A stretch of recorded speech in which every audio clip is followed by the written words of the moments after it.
በቀደመው ጊዜ መታወቂያ ለማግኘት ይጠየቅ የነበረውን የወራት ዕድሜ በቀጣይ 2019 የበጀት ዓመት ለማስቀረት ማሻሻያ እየተደረገ እንደሚገኝ የአዲስ አበባ የሲቪል ምዝገባና የነዋሪነት አገልግሎት ኤጀንሲ አስታወቀ።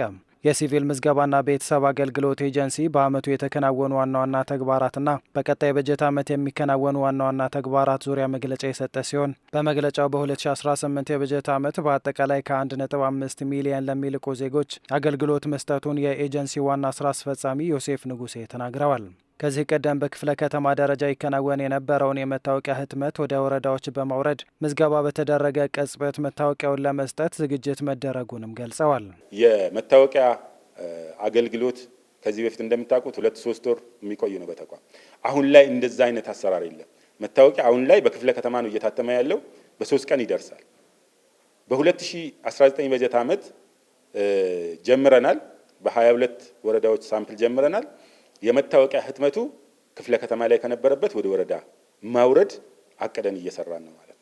ከዚህ አንጻር 22 ወረዳዎች ላይ ከዚህ ወር ጀምረን መታወቂያ እዛው ተገልጋይ በጠየቀበት እዛው ታትሞ የሚሰጥበት ሂደትን የመፍጠር ስራ ቃል እንገባለን። በ2018 ከ500 በላይ የወሳኝ ኩነት ምዝገባዎች ማካሄዱን ዋና ስራ አስፈጻሚው አክለው ገልጸዋል። በዓመቱ ከ385 ሺህ በላይ ልደት፣ ከ40,600 በላይ ጋብቻ፣ ከ9,500 በላይ ፍቺ እንዲሁም ከ22,900 በላይ ሞት በከተማዋ መመዝገቡን ገልጸዋል። በወቅታዊ በዘገየና በጊዜ ገደቡ ባለፈ አንድ ላይ የልደት 385,583 የልደት ምዝገባ ማከናወን ችለናል። ጋብቻ ስናይ 40,668 በሶስቱም ማለት ነው። በወቅታዊ በጊዜ ገደቡ ባለፈ በዘገየ በሶስቱም 40,668 ጋብቻ መመዝገብ ችለናል።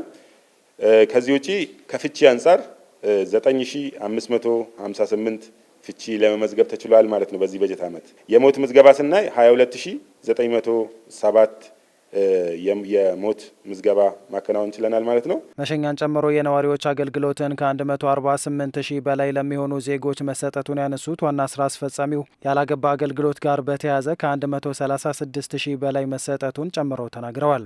በሞት በልደት በጋብቻ በፍቺ እንዲሁም በጉዲፈቻ የሚከናወነው ምዝገባ እየጨመረ መምጣቱን የገለጹ ሲሆን ባለፉት 5 ዓመታት በአጠቃላይ ከ2 ሚሊዮን በላይ ልደት፣ ከ237 ሺህ በላይ ጋብቻ፣ ከ28 ሺህ በላይ ፍቺ ብሎም ከ8 ሺህ በላይ ሞት በከተማዋ መመዝገቡን አስረድተዋል። ከልደት አንጻር በጥቅሉ ወቅታዊ ጊዜ ገደቡ ያለፈና በዘገየ 2,177,901 መመዝገብ ተችሏል ማለት ነው። ከጋብቻ ጋር 217,734 ባለፉት 5 ዓመታት ተከታታይ 5 ዓመታት መመዝገብ ችለናል ማለት ነው። እየተለወጠ እየጨመረ ስለመጣ በዛ ልክ መያዝ ይቻላል። ከፍቺ አንጻር 28,102 ባለፉት 5 ዓመታት ሲመዘገብ መጥቷል ማለት ነው። በጊዜ ገደቡ ያለፈ በወቅቱና በዘገየ በሶስቱ።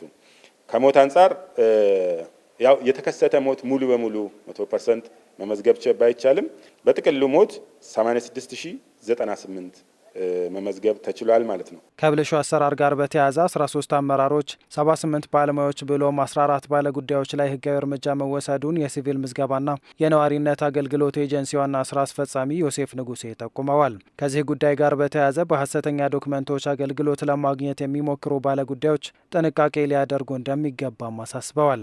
ተገልጋይ ሆነው መጥተው አገልግሎታቸውን አግኝተው መሄድ ሲኖርባቸው ተጠያቂ እየሆኑ ይሄ ደግሞ እየሆነ ያለው ፎርጀሪ ዶክመንትን ይዞ በመምጣት ነው። ስለዚህ የኤጀንሲው ዶክመንት ማንኛውም ዶክመንት የሚታወቅ በግልጽ የሚታወቅ በሴኩሪቲ ፕሪንተር ፕሪንት የሚደረግ ዶክመንት ነው እኛ ያለን። ስለዚህ እያንዳንዱ በተቋማችን የሚሰጥ ዶክመንት ማንኛውም ሰው አስመስሎ መስራት አይችልም።